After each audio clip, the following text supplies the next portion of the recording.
Hello there, welcome to OPTAKE. My name is Yao Ejemita. As you know, OPTAKE is opinions and takes on the trending sports news in the world. And today I'm touching on the Cristiano Ronaldo return to Manchester United.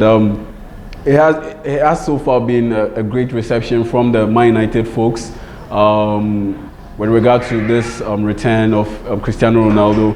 You look at the coach, Ole Gunnar Solskjaer, look at the old players, the players who are currently playing, former manager, say Alex Ferguson. You can tell that everyone is happy that Cristiano Ronaldo has returned to Manchester United, and yes, it gives them a big chance to win the English Premier League. Before the season started, I had Chelsea winning the English Premier League title, and for Manchester City, it was contingent on their success getting a striker like Harry Kane. But as things stand, it looks like they won't be able to get an outlet like Harry Kane in front of their attack. And so I wouldn't rank them high enough to win the English Premier League title this season. So for me, it's Chelsea, and now with Manchester United acquiring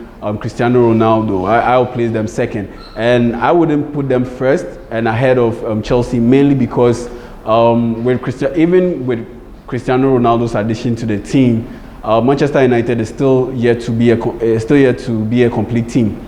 Because yes, Cristiano Ronaldo is an excellent striker. He's a ruthless finisher, and that is what Manchester United needs in order to make that next step to the elite level and win titles. And you look at the profligacy in front of goal with Rashford, with Anthony Martial over the past years, especially under Ole Gunnar Solskjaer, that has prevented Man United from winning titles and winning games that will get them very close to winning the English Premier League title. Because in games that Man United perform flat, in games where they play against opposing teams that defend deep and do not open up, it's very difficult for Man United to carve out chances, and the very few chances that they carve out, more often you have these guys missing those opportunities. But when you have a ruthless finisher in front of goal like a Cristiano Ronaldo, he doesn't need too many chances to get a goal, and that helps the team. But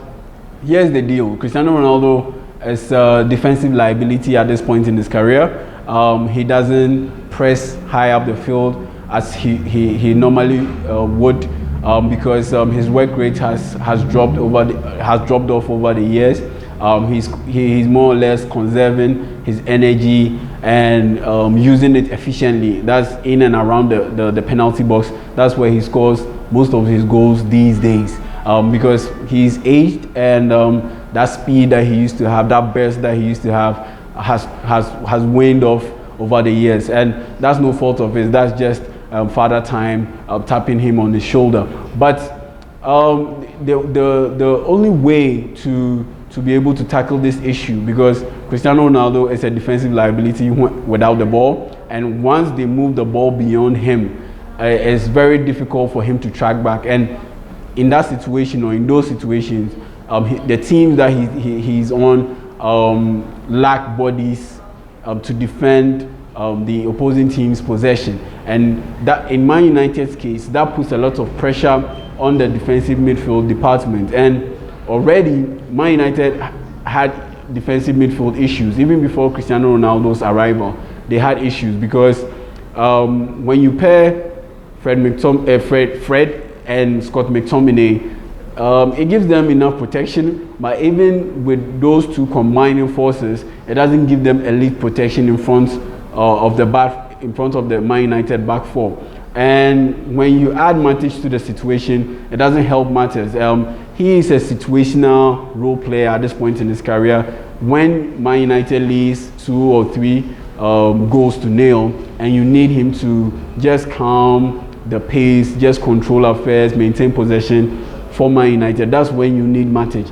And for Fred, his limitations are so many. He's not the fastest, he's not the strongest, he's not the tallest, and so that's where his limitations come in. And McTominay has all those attributes, those physical attributes, but unfortunately, he isn't the fastest. And his game, though his game is improving, he's yet to hit the elite level. So in that situation, you can't play either exclusively in that department, and you have to pair two of those three people. And even after pairing those guys, there are still problems. So adding Ronaldo to the mix, Cristiano Ronaldo to the mix, puts a lot of pressure on that defensive midfield department. And it was clearly shown that Man United needs a defensive midfielder, because once you have that defensive midfielder who can play exclusively on his own, it gives Ole Gunnar Solskjaer the chance to put more creative players on the pitch and create a lot of chances for Cristiano Ronaldo to be able to put the ball in the back of the net. We saw the limitations with Fred. We saw the limitations in that defensive midfield department. And this past weekend, in the game against Wolverhampton Wanderers, where Man United barely escaped with a win, and they had to rely on the heroics of David De Gea and Aaron Wan-Bissaka to be able to pull off that win. So moving forward, if Man United really wants to end that Premier League title drought and possibly win the UEFA Champions League during Ronaldo's tenure at the club, and per the reports it's a 2-year deal, then they need to get a defensive midfielder who can play exclusively in that role. Once they're able to do that before the transfer window closes, I believe there will be a complete team, and they will be very ready to compete for a title this season, be it in England, be it in Europe. And that's my take on this issue. You can have yours by commenting and liking this page and sharing this page, and let's get talking. See you later.